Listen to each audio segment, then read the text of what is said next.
Welcome everybody to the, I guess now we're in the second, third week of the Nonlinear Analysis Seminar Series, and very much welcome. I'm looking forward to the time when we can be in person together again, but this is what we have for now, so this is what we'll do.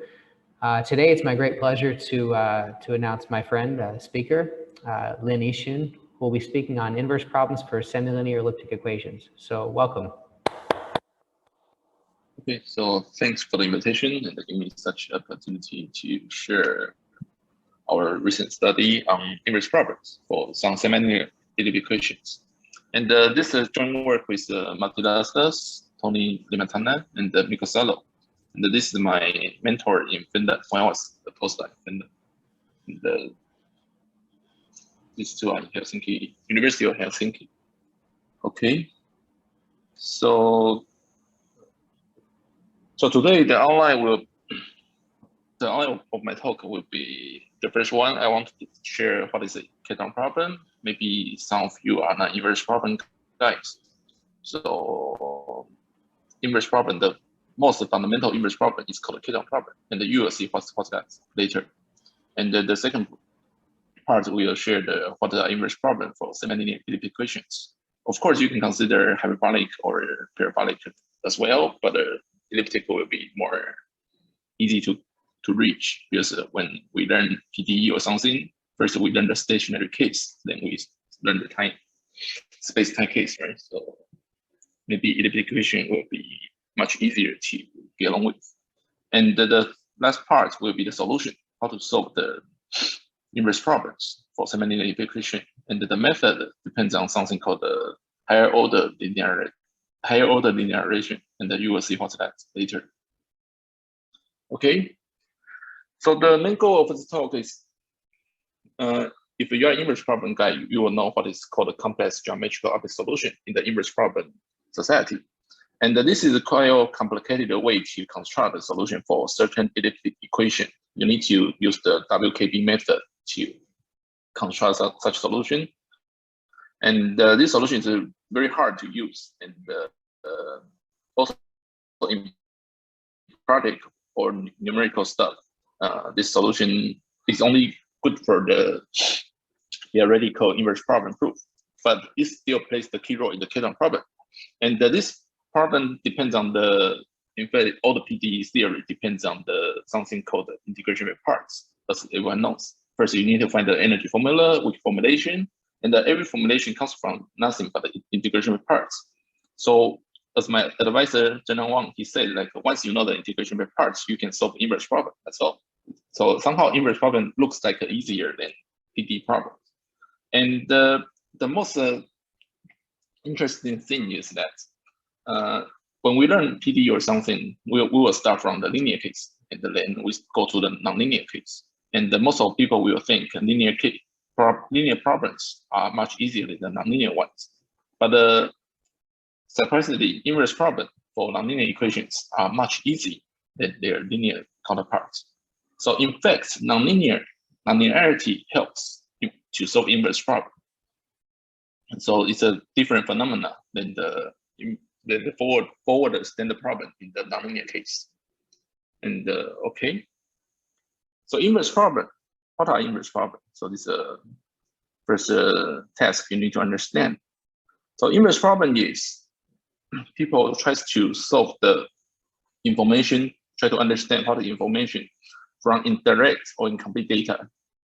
So for example, we have a satellite on the sky, or we have like a LiDAR from the airplane, and they detect what's the information under the forest. So in order to make some light, so it's called LiDAR detection. If you want to detect the underground of the Amazon forest, you cannot just remove all the trees, right? It's not doable. So the most practical way is like to send the airplane here and to send some light, not the real light, but just some waves from the airplane, and to receive the reflection from the wave, and to collect all the data from here, inside here. So inverse problem, or another thing is like, for example, if you go to hospital, you do the X-ray tomography or CT, computerized tomography. The people lie on the bed and send into a machine and to have the scan on your brain and to look at the image on your brain. So this is also inverse problem. So inverse problem in principle is indirect information, and we try to recover everything inside the object. So before it kill people, we want to understand what's the problem, what are problems in every patient.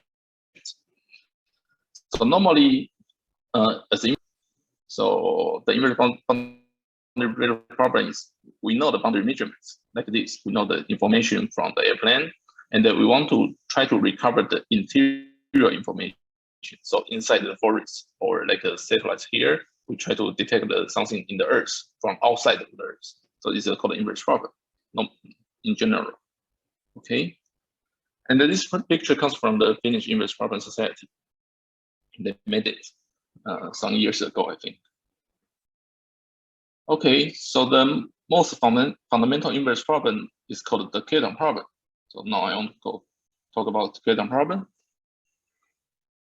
The Kedan problem comes from the real geophysics.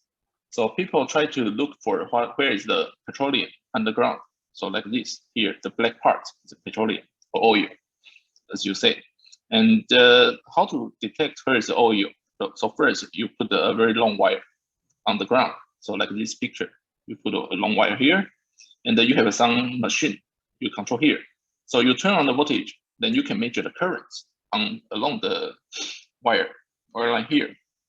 And when the wire is insulation, like you have the empty wire in your manufacturing, then you, of course, you know what is conductivity of the wire because you made it. So by the Ohm's law, once you put the voltage here, you can measure the current by Ohm's law. And also from the Faraday effect, you know, once you have the electric field, you will generate the corresponding magnetic field, right?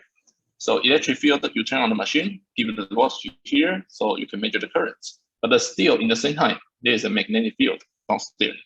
In fact, everywhere, just everywhere. But we want to detect something underground, so just draw the line downstairs. And because the Earth is the conductivity is quite tiny, quite small. So in principle, we can assume this Earth will not affect the magnetic field. But once, if there are some oil or petroleum underground, then the magnetic field touch the petroleum, and this will just activate this electric field. And the electric field will give you new magnetic field that comes back. So something like the picture like this. You send a wave here, and then you receive the reflected wave, and then to collect all the information. So here is the same. You use this line, this wire, and then turn on the machine to collect the reflected current by using voltage in the current. And by Ohm's law, then you can compute what is the conductivity of this underground. So the principle is to use the jump discontinuity of the oil and the Earth. Because the Earth, the conductivity of the Earth is quite tiny, but the oil contains big conductivity. So they have a jump discontinuity. So once you have a jump discontinuity, you can use the different data from here, from the resistivity meter, to measure are there anything downstairs or not. So it may not be the oil, but maybe like a gold or something.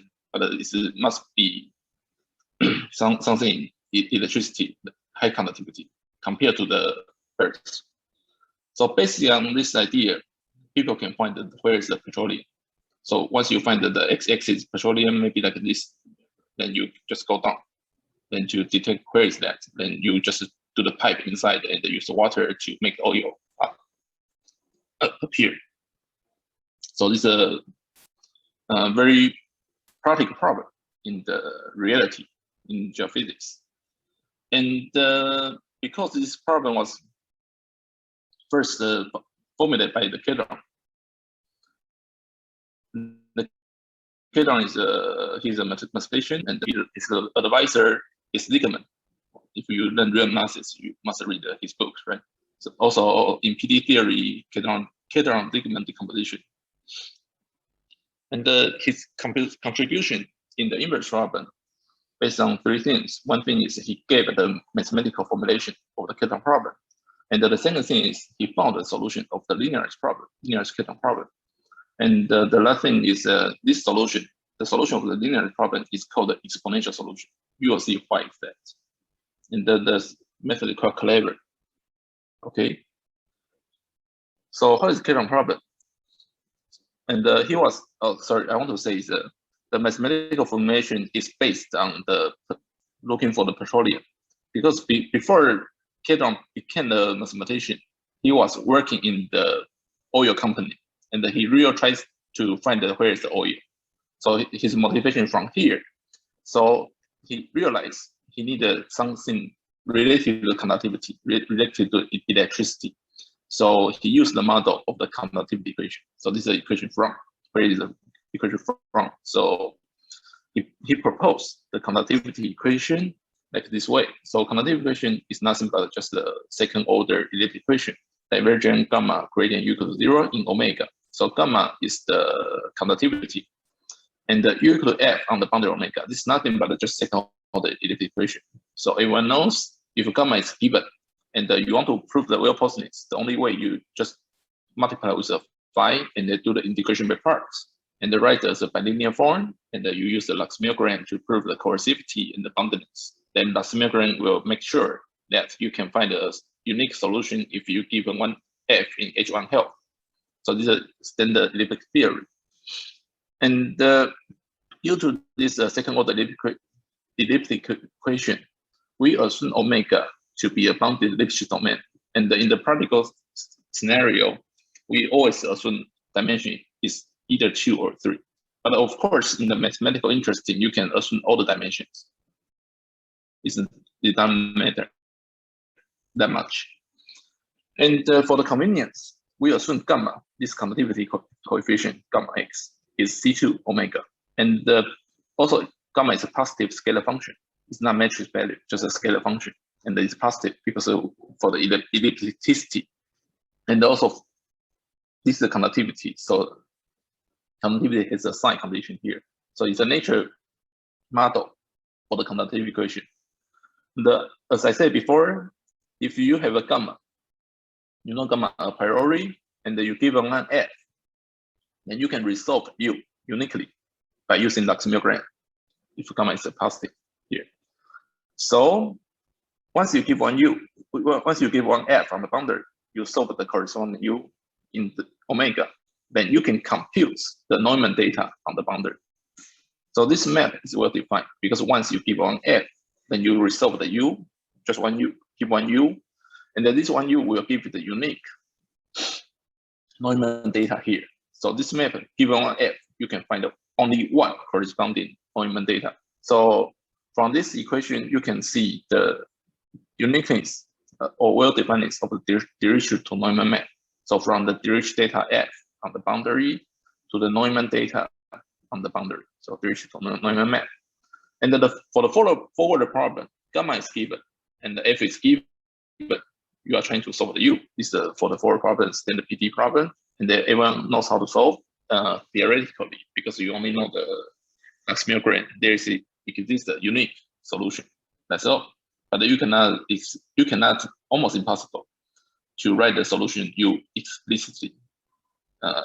If you assume gamma has some extra condition, of course you can solve it numerically, but in general case, it's almost impossible to do that. And the inverse problem, as I said before, the inverse problem comes from the detecting of the oil. So you observe some boundary data. So you have a machine here, you turn on the machine, you give the voltage, you measure the current. So in the conductivity equation, F stands for the voltage. And the Neumann data, this gradient, gamma gradient U dot mu, stands for the current. So also this is called voltage to current map. So you have the voltage to current because you send one voltage here, and you have the machine give you the current So everything you know on the boundary. So there's Nonlinear map to give you all the information on the boundary. So the inverse problem is, if you know everything on the boundary, can you determine gamma in the interior? This is the inverse problem.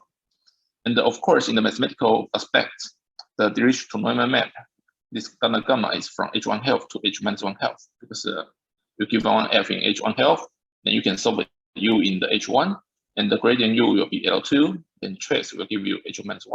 That's all. So this is then the PD theory. Okay, so this is a Keton problem. So the goal is, once you know the boundary measurements, can you determine what is gamma inside? Okay, in order to solve such question, in fact, this question cannot be solved directly. You need to do some surgery. So the surgery is to do this substitution. So we let u equal to gamma minus 1 over 2v, and u is the solution of the conductivity equation. So u is here. So u is also stand for the conductivity equation here. And the conductivity equation, divergent gamma gradient u, based on this substitution, you can find v will satisfy the corresponding Schrodinger equation, like minus plus q plus v equals 0. Now where q, this q, potential q lower the term, comes from the direct computation, then you can just compute by hand. It will equal to Laplace gamma 1 over 2 divided by gamma 1 over 2. So because here we assume gamma is C2 a priori, and this is positive, so you can take the square root of gamma because of the positivity, and because gamma is C2, so you can do the Laplace. So everything is legal here. You can do all the computation.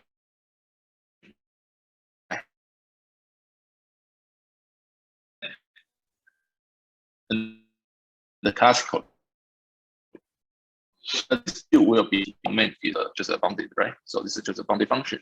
So you can consider the similar problem for the equation v as minus Laplace plus qv equal to 0 in omega, v equal to f on the boundary omega.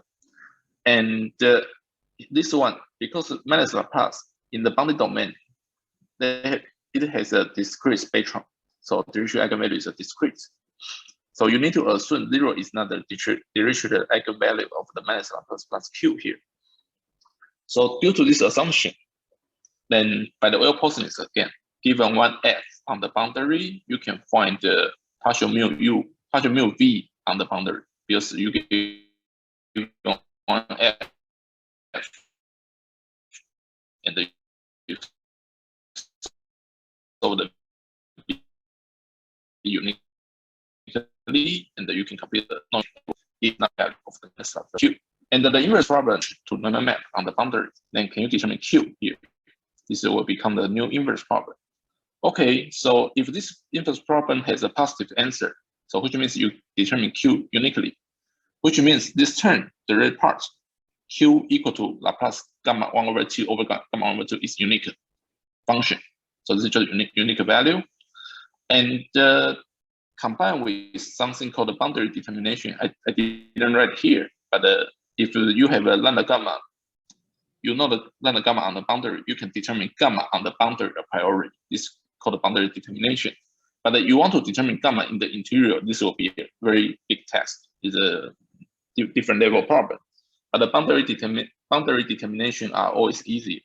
So boundary determination were proved in 1983 or something. But this entire inverse problem was proved in 1987 after 4 years. Go to interior, from the boundary to interior.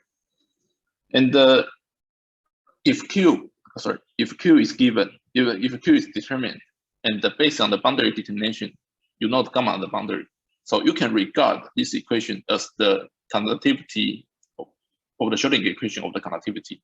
And the boundary is given. So you just solve the PD theory uniquely by using the Lax-Milgram again. Then you can determine gamma 1 over 2 interior. So this is just 2 steps. First, you do the boundary determination. The other, you do the reduction. It will be traced to how to determine this problem, how to solve this problem.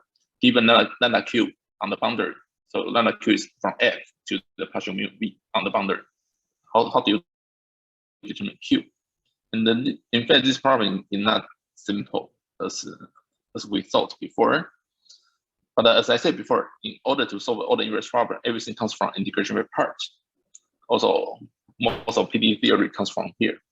So lambda q is the given Dirichlet to Neumann map, and from u on the boundary to partial mu u on the boundary. So Dirichlet data to Neumann data, and the u is the solution of the Schrödinger equation.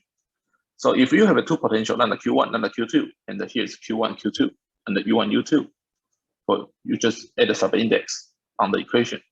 So integration by parts will give you, if lambda q1 equals lambda q2, if and only if you have this integral identity. So if you have a lambda q1, u1, and the q2, u2, you just multiply minus Laplace plus q1, u1 multiply with u2, and the minus Laplace plus q2, u2, you multiply with u1, and you subtract. And the integration by parts will give you, this one will be partial mu u1, u2, and the other term will be partial mu u2, u1. And the u1, u2 are the same, because this one. And the DM map, Dirichlet to Neumann map are the same. So partial mu u1 and the partial mu u2 are the same. So they cancel out. So this second order term cancel out. So only remaining term is q1, u1, u2, and the q2, u1, u2 subtract equal to 0 after integration. So you have this integral identity. And this just comes from the very simple computation, just integration by parts. And once you do the integration by parts, you find this integral identity. And in order to solve q1 equal to q2, which means q1 minus q2 is nothing but 0, right? And in the real analysis course, we know one function multiplied with another function equal to 0. You want to prove this function will be 0. The one way is to solve this product u1, u2, the rated product u1, u2 is dense in L1. If you can prove this is dense in L1, so which means something dense in L1, and this is a one function. One function multiplied with a dense function in L1 equal to 0, which means this function must be 0. You can approximate this function to the other function by the how does it whatever approximation, like a simple function or whatever function approximation in the real analysis course. So the whole idea will trace back to what we want to show the product u1, u2 is dense in L1. Like this, exponential I cos c dot x, like a Fourier basis will be the exponential, will be the complete set of each cos c in the Euclidean space Rn vector. And in order to achieve this goal, so Kedron, he found the exponential solution for the harmonic function. So for example, Laplace equal to 0, then you can easily find the exponential solution like this. U is equal to exponential log of x. So if you think log is a real vector, so by the direct computation, Laplace u will be log inner product with log, right? So real vector will give you log square equal to 0. So if log is real, which means log only need to be 0. This is the only condition you can get, which means you only get a constant function. So it's impossible to find the real vector for log. But he is so clever. He just he assumed log is a complex vector. So this log inner product with log is not log bar. It's just a plus ib product with a plus ib. So which means equal to a square, a epsilon square minus b epsilon value square plus 2ia inner product with b. So you have the inner product condition, which means you have such condition like log inner product log is equal to 0, which means the real parts and the imaginary parts, their vector, the length need to be the same. Also, the real parts, the vector and the imaginary part vector, they need to be perpendicular to each other. So you have these two conditions for the complex vectors. So in this one, it's called the exponential solution, was first found by Kedron in 1980. And even more, Sylvester and Ullmann in 1987, they solved such problem by introduced so-called complex geometric optical solution, which looks like this one, exponential log of x multiplied with a plus r. A is the main term, r is the remainder term, and the r will decay to 0 as the frequency low tends to infinity. This is just a little bit detailed, but you can think like this R as a perturbation, because here for the Kedron original solution, he found Laplace zero as a perturbation of the harmonic function. So the solution has a one perturbation R term compared to the original exponential solution. This is the perturbation of this solution. This equation is the perturbation of this equation because they are linear. So you can regard as a perturbation, just in the intuition level, but in the proof level is a different thing. And they introduced such a solution and take low tends to infinity. They found that when the DM map, dirichlet to Neumann map are the same on the boundary, which means lambda Q1 equal to lambda Q2 on the boundary, then they can prove Q1 equal to Q2 by using this idea. They can prove U1, U2 product will be dense, in other words, will form a complete set. So this is the whole story for the Kedron problem. And now it's like 2011. So it's almost like from 1980. So it's already 40 years, more than 40 years from since Kedron he proposed such problem. You can say this area is still young compared to other mathematics, just 40 years. But there are still a lot of hard open problems need to be solved. Oh, and especially this solution, this proof was published in Annals. It's quite breakthrough in that time. Okay, but beyond the Kedron problem, beyond the classical Kedron problem, there's an easier version called the linearized Kedron problem. So linearized Kedron problem is trying to understand, you find any differential operator, second order, for example, like second order or fourth order or some other things, you can just assume. And like U1, U2 be any solution of this operator, LU1 equal to LU2 equal to 0, with the same operator.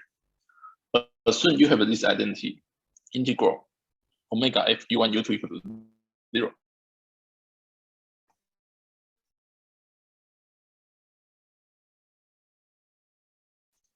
Can you prove f equal to 0 or not? Then, which means the multiplication of U1, U2 need to be dense. So the same as before. So similar idea works, but to prove the denseness is not the easy way.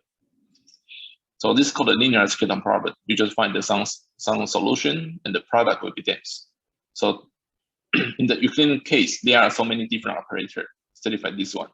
But in the geometrical setting, for example, like a Riemannian manifold, you need a 3 or 4 solution to product together. So this is a different story.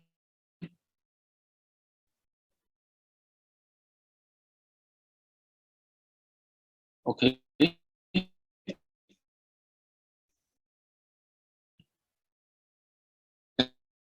The Kedron problem study and the woman invented the problem. And you can see the first problem was solved in 1987 for dimension n greater equal to 3. But for the dimension n equal to 2, the first solution was proved by the Bouguin in 2008. It's quite later, right? Almost like 30 years, or 20 years, 21 years or something. Because there's a very fundamental difference between dimension 2 and the dimension 3 or higher. And the Kedron problem depends on the unique continuation principle, because if we want to construct such solution like this way, we need to use the Kalman estimate. And the Kalman estimate is the one of the two to prove a unique continuation for any equations. So there is a connection, natural connection between unique continuation and the Kedron problem. And let me explain why is the difficulty from n greater equal to 3 and n equal to 2. And this can be seen from the equation if you want to study some inverse problem. Because you see this equation, let me come back to the standard conductivity equation. When n greater equal to 3, so for example, when dimension n is 3, just for simplicity. So on the boundary F, you have a 3 data, right? You see in the space 3. So you have a 3 data here. So you have a data 3 on the Dirichlet data. And then also you have a dimension 3 on the Neumann data. You have 3 variables, dimension 3. So in total, for this Dirichlet Neumann map, you have on the boundary. So let me say again. In dimension 3, x is 3, but you restrict on the boundary, so you have a one-dimension loss. It's a boundary. The boundary is 2D boundary. For three-dimensional, it's a three-dimensional domain, and the boundary is just 2D. So here, F, you have a two-dimensional data, and the Neumann data, you also have a two-dimensional data because on the boundary.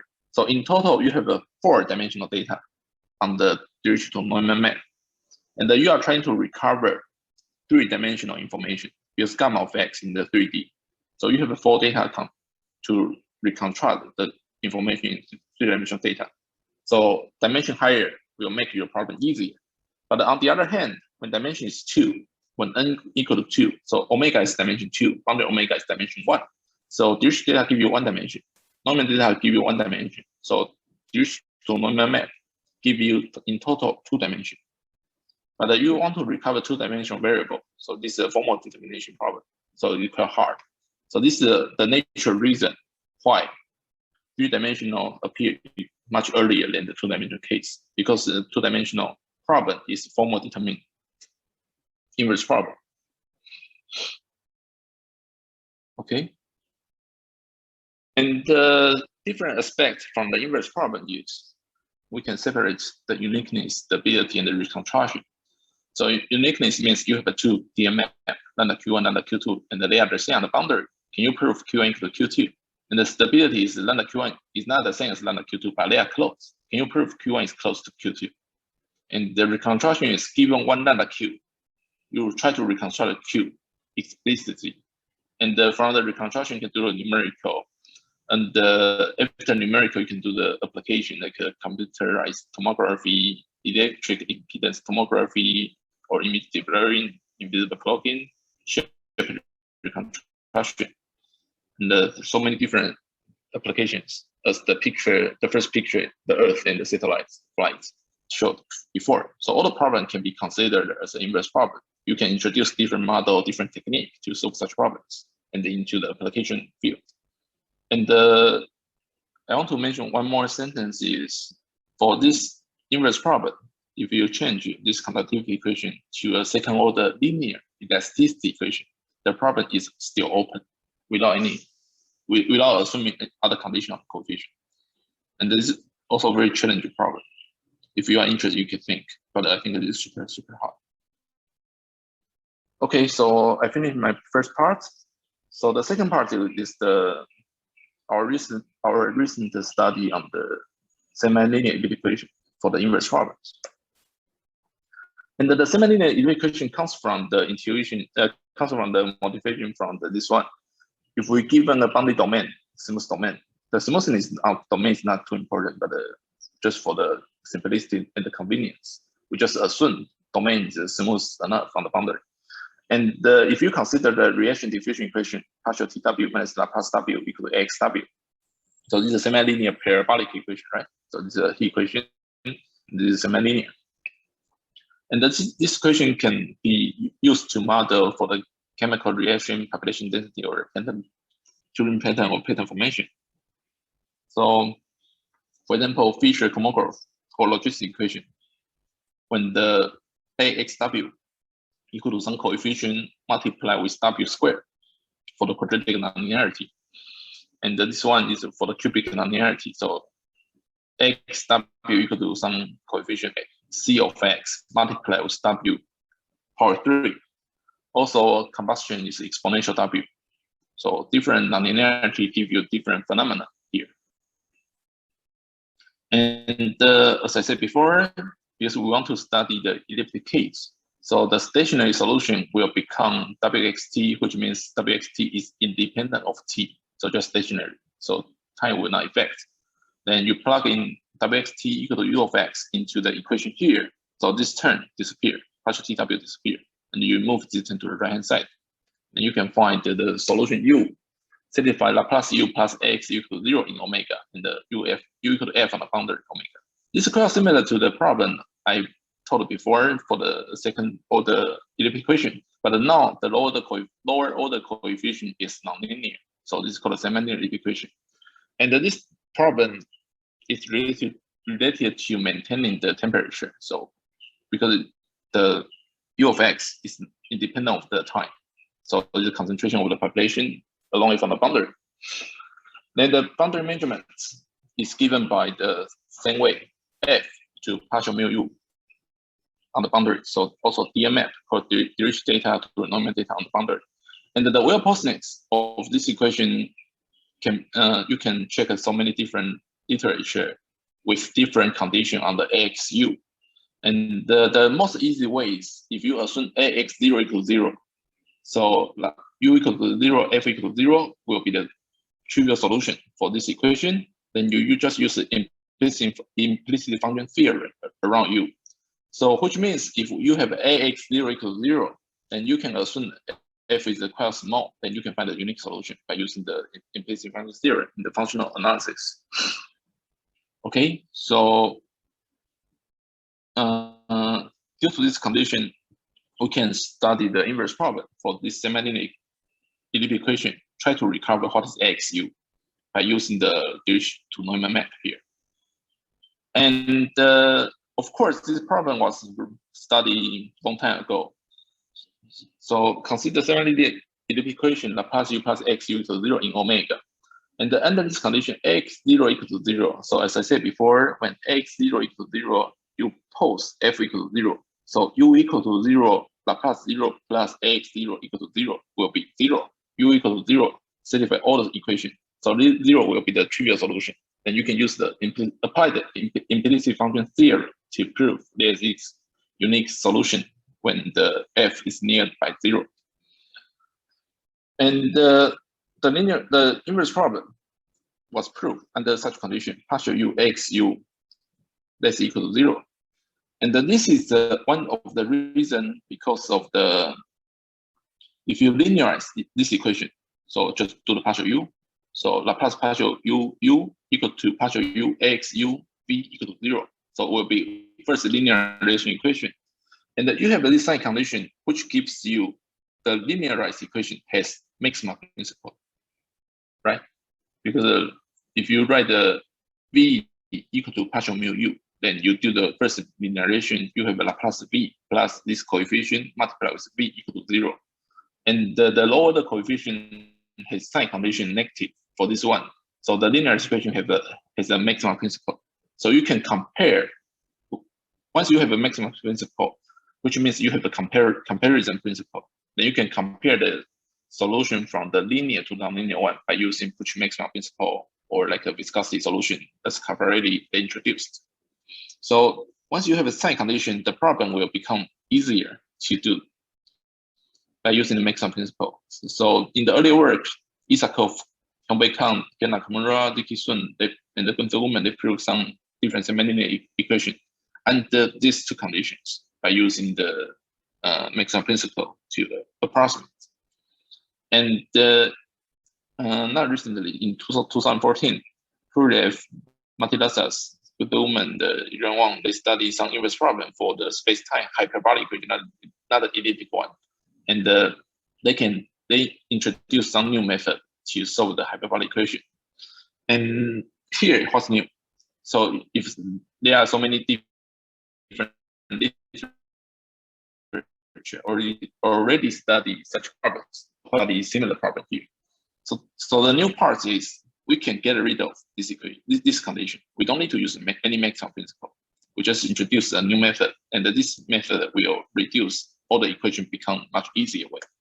Okay, so for example, we consider AXU. So here, we consider the AXU as the quadratic nonlinearity, which means x equal to q of x, u squared. You just split different thing. So u squared here, and qu squared, you will get partial ux equal to 2qu. But the problem is, inverse problem is we want to try to recover what is q. So you don't know what is q. But the equation, you don't know q. Of course, you will not know what is u. So you cannot make sure the sign condition of 2qu, right? Because q is unknown, and the u is the solution of the coefficient q. So you don't know the coefficient q. So it is impossible for everyone to solve the equation u once you don't know the coefficient u, q here. So you don't know the coefficient, you don't know the solution. So of course you will not know the sign condition of the product of two functions. So there's no sign constraint like this, like partial u xu less equal to 0. So even for such simple equation, you don't have any way to, you don't have any method to solve this equation because you don't have a sign condition. Then you lose the maximum principle, and once you lose the maximum principle, you lose the comparison principle. Then you cannot use the push maximum principle to do the minimax to squeeze the solution in some sense. Okay, so how to solve this? How to study this inverse problem if you have a Q squared form? And the answer is amazingly simple.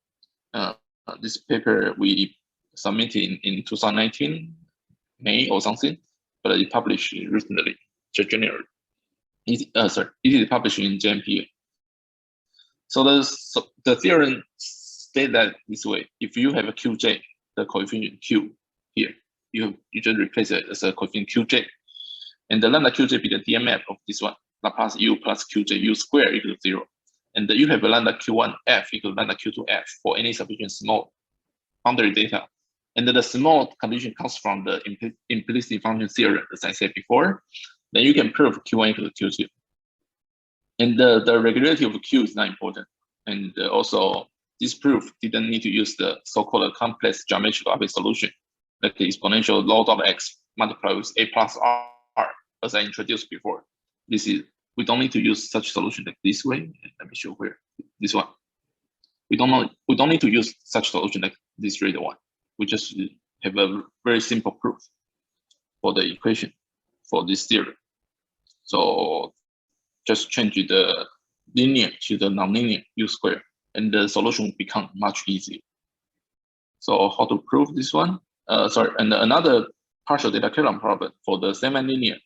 If you have such problem like this way, and you only know the partial information on the boundary and the outside of this portion of the boundary, and you have the same DMF along that portion of the boundary, then you can also prove Q1 equal to Q2 in omega. And I want to mention one thing is when U squared is replaced by just one U, which means a linear equation, this problem is completely open for such formulation.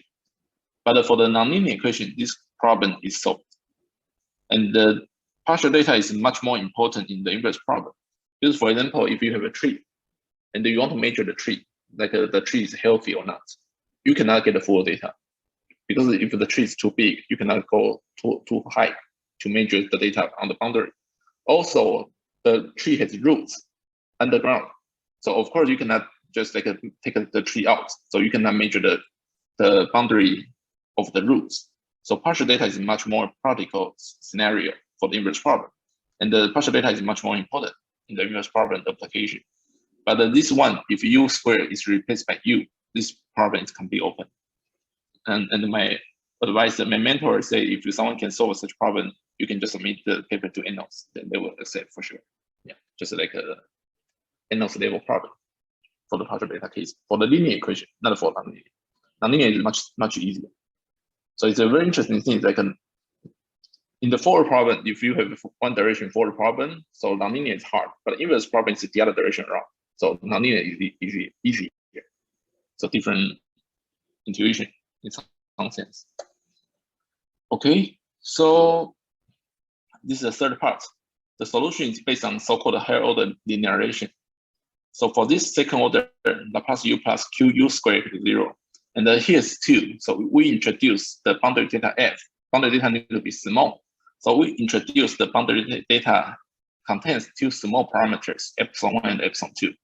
So F equal to epsilon F1 plus epsilon 2 F2 for sufficient small parameter epsilon epsilon 2. And the F1 F2 is dependent on X. And by introducing this equation, and we regard epsilon 1 epsilon 2 as a new variable. So U depend on the data on the boundary. So you can parameterize U as X epsilon epsilon 2 to be a solution for this one. Just plug in the boundary data in terms of the epsilon F1 plus epsilon 2 F2. And then regard the epsilon epsilon 2 to be the parameter. So you can do the differentiation of the equation. So you do the partial epsilon 1 or partial epsilon 2, then you just do the computation. The plus partial epsilon 1 uj plus q. Q is a coefficient you want to determine, and the q is independent of the epsilon 2 because only u affected of the boundary data. So q is independent of the epsilon for epsilon and epsilon 2. So you have a 2q, right? 2 derivative for epsilon 1. So you have 2u1 uj partial epsilon 1 uj. Just a how do I say? Chain rule? Yeah, chain rule for this equation. And the partial epsilon L uj equal to FL because if you do the partial epsilon 1, so this term disappear. If you do partial epsilon 2, this term disappear. So just F1, either F1 or F2 depends on the parameter, which parameter you differentiate. And then in particular, when epsilon 1, epsilon 2 equals 0, which means u exit 0, 0. So the boundary data disappear. And the 0 will be the trivial solution. So the only solution by the well person will be 0. That's all. So when the boundary data is 0 and the source term is 0, so solution will be only 0.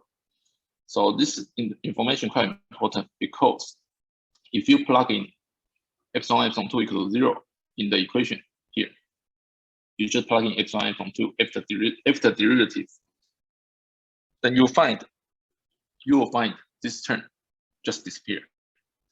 And this term contains the unknown coefficient q here. So which means this whole term disappear. Even you have an unknown coefficient, but you plug the epsilon 2 equals 0, and based on this condition, ujx0 equal to 0, this term disappear no matter what is at qj. So unknown just disappear immediately. So you only have a harmonic function after you do the first order linearization. Then you get a simple harmonic function, nothing more than that. And this v is the first linearize of the equation. Take epsilon 1 equal to epsilon 2 to 0. And the VJL is nothing but a harmonic function and with the same boundary data. So by the uniqueness, or you can say unique combination, whatever, for any reason, very, very fundamental PD course, you can find that no matter what index, subindex J it is, VL equal to V1L equal to V2L in the whole omega, because FL is here, independent of J. So V1 will be the same as V2. So after first linearization, then your unknown coefficient disappear, and also you find a unique harmonic function here. So this is a powerful tool by introduce this simple parameter. Okay, so after first linearization, you do the one more linearize. So which means for this equation, you do the partial epsilon n when n is not L. Again, you do the second linearization. So this is a linear term, so this just give you second derivative. But this you have a product, right? So you have a partial epsilon n uj and the partial epsilon L uj, and the other thing is uj keep here and the twice derivative of this term. But the uj keep here, you take epsilon 1 equal to epsilon 2 equal to 0, then this term disappear again. So you have a second linearization like this form. One is a twice derivative, the other is a product of the first derivative. And the twice derivative, this term will disappear because uj x0 equal to 0 again. So this term disappear. So you just simply get Laplace wj, if wj is second linear equation, the second linear solution when epsilon 1 equal to epsilon 2 equal to 0. And you got a product, lower order term 2 qj v1 v2. v1 v2 is nothing but the harmonic function for the first linearization. So you can keep tracking all the information from the from the 0 linearized original equation and do the first linearization, you get the harmonic function. And then you do the second linearize, you get another equation, the plus second linearized equation plus something from the first linearized solution. And this is v1, v2, you know already, because here is a harmonic function and the boundary data is controlled at your hand.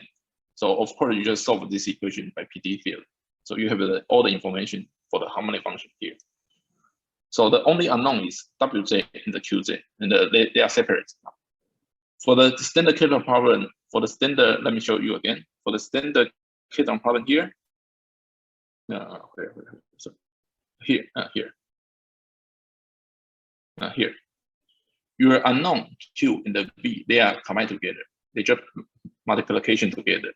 But if you, for the nonlinear equation, you introduce such parameterized technique, then you can find the unknown coefficient will not be product. They will be separate. One unknown is here, Wz. One unknown is here, Qz. And the V1, V2, you know already. So this, from the product to the additive problem will be much easier than the product problem, always, right? So we have the product problem. Then what's the next step? Nothing more, by using the same DMF, and then you can do the differentiation of the same DMF along epsilon, epsilon2 to this identity, and you can get this one, partial mu W1 equal to partial mu W2, and the W1, W2 are the solution of second linearization equation. And after you have this one, just subtract these two data in the integral along boundary, and this will be 0 because you have this condition. So subtraction, integral will be 0, and you use the integration by parts again. So partial mu will be Laplace inside, right? So just do the Stokes formula, or Stokes formula, I think.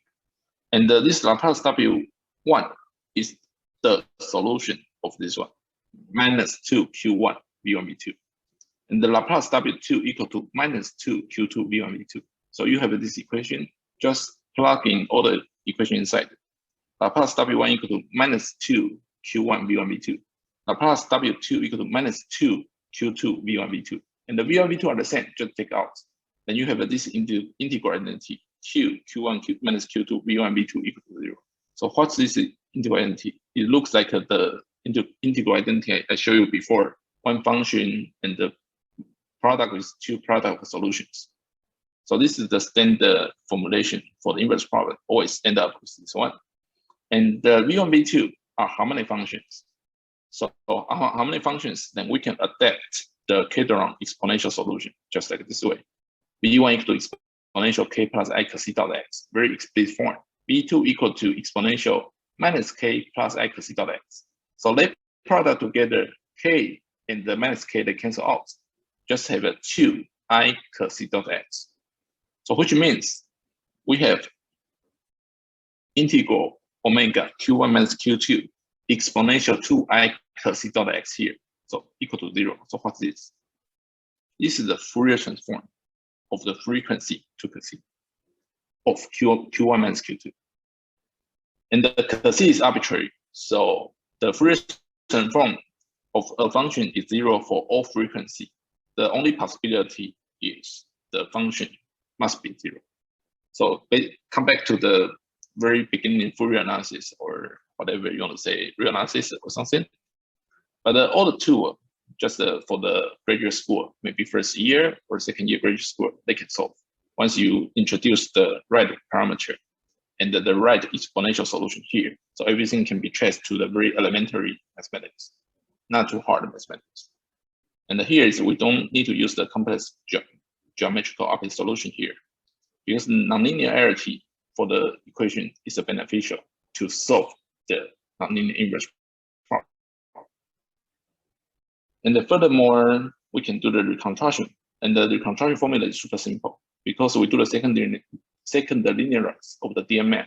We have the, as I said before, here, we multiply together, you have a 2I cos c dot x. So the Fourier transform of the frequency 2 cos c. So you have the Fourier transform of the frequency 2 cos c here. So you have the Fourier transform of the frequency of the Q, or Q hat. Then you just do the inversion formula. That's all. Then you can recover Q just by one line. So this one line is a simple, just reconstruction for the coefficient Q. So even for the reconstruction problem, it's super hard in the inverse problem. But for the nonlinear case, you can find one line to reconstruct. And if you can survey the literature in the inverse problem, you cannot find any simple formulation like this way. It is impossible for the linear equation. But for the nonlinear equation, it is possible. Okay, and I think my time is almost up. So this is the partial data results. Also, we can do the first linearize and the second order linearization. We got a similar product rule. And here is the partial data. So V1, V2 cannot be the exponential solution because the exponential solution here they cannot be zero everywhere, right? Exponential function never vanish.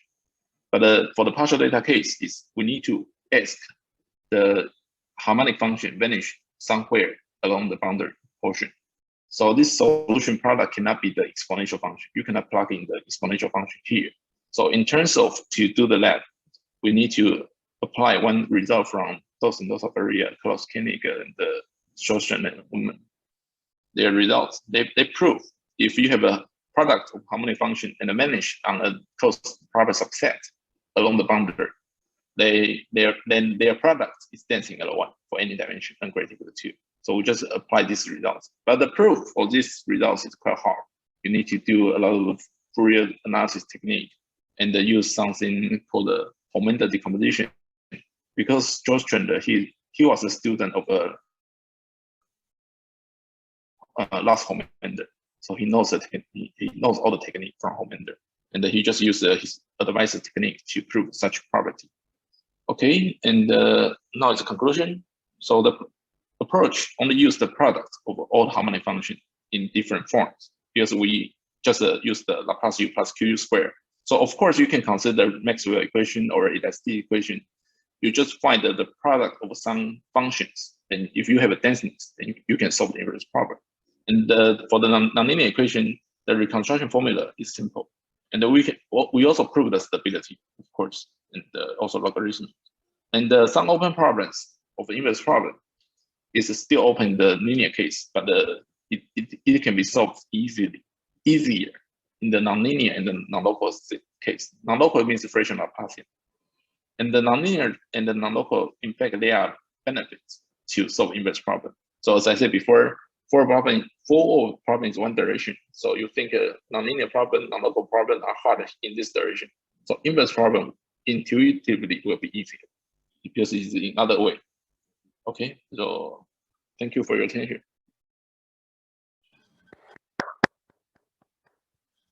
Thank you, Yishin, for that nice talk. Let me begin by opening it up to people online for questions.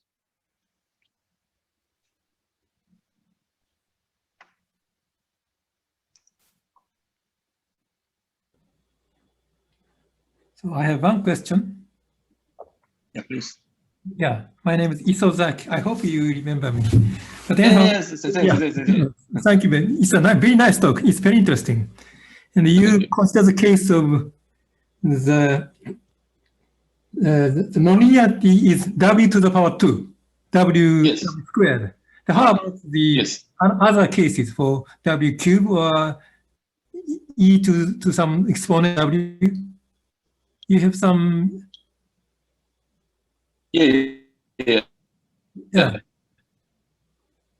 In the power T, and also if you have the, okay, so let me say the result is we can prove the power type nonlinearity. So for example, power type, and also fractional power type.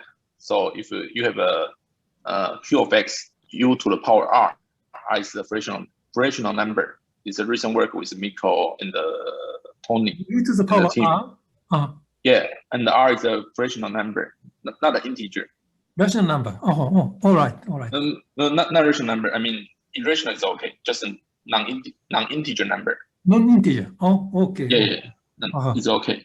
But the exponential, we don't know how to solve it yet. Yeah, by using this technique, we don't know how to solve the exponential function. Yeah. So I had an impression that to solve the u to the power 3, you use the result of u to the power 2. So to study the general nonlinear problem, you consider a sort of induction with respect to power. It's completely different. For the power 3, if you solve the power 3, you just use the 3 parameters: epsilon f1 plus epsilon 2 f2 plus epsilon 3 f3. And do the 3 linearize. And you can get the product of the 3 harmonic function in the right hand side here. So you just take one harmonic function to be 1 or something, or to be 1, and the other 2 are exponential solutions. Right. So you again consider the harmonic function theory not the Yes. not the theory for the Schrödinger equation. So you Yeah, no, yeah. Okay, all right, I understand. Oh, it's very good. Yes. Very good. Thank you very much. Thank you. Yeah. Thank you so much. Are there other questions from people online? Okay, may I ask one? Okay. Thank you very much for your talk.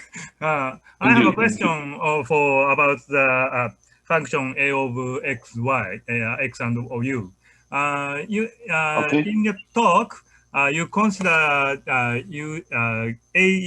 of xu have only one. I mean one term. So if you in the case of some polynomials, for example, second order term and first order term. Oh, okay. Then also you can prove by induction. Just first you do the here like you do the second linearize. Then the higher order has one extra u always. So you take epsilon epsilon to 0, then higher order disappear. So everything comes back. Yeah. So you just do the induction. Oh, so you can see only you can check only the highest term. You mean? No. I mean, if you have the summation of the qj1, uj square, qj2, uj cubic, and so on polynomial type, then first you do the second linearization, and the power 3. Always you do the second derivative. You have one extra u left, right? Yeah. And the one extra u, if you take epsilon epsilon to 0, then the higher order term, everything will be gone immediately, because this term is equal to 0. Then you recover the lowest order term first, and then they are the same. Then you just subtract and then do the third linearization to recover the coefficient of the power 3, and so on. Okay.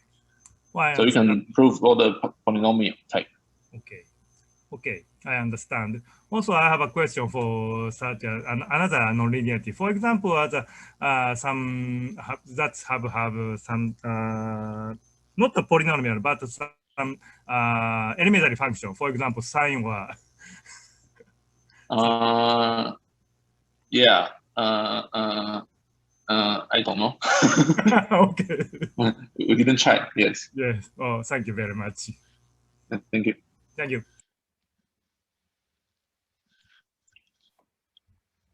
Are there other questions? I have one towards the end. You had this formula, which you said is not available in the linear case. Sorry, where? Oh, you say the partial data? Yeah. Here? So have you? Do you have any? Back one slide, I think. This one right here. Yeah. Have you computed this explicitly? For example, when omega is a ball, and you take some examples of. Okay. No. That could be I don't know how to do the. Yes. And we are trying to look for some student who wants to do the numerical stuff. Maybe it's a good trial for them. If you can find some student, just let them to do. Yeah.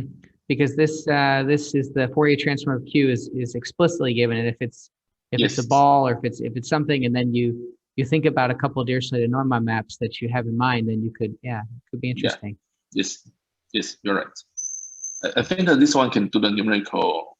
I don't know easy or not, but I think it's doable because you have a specific formulation. It's a very nice formula. To use the first form. Yeah. So are there other questions?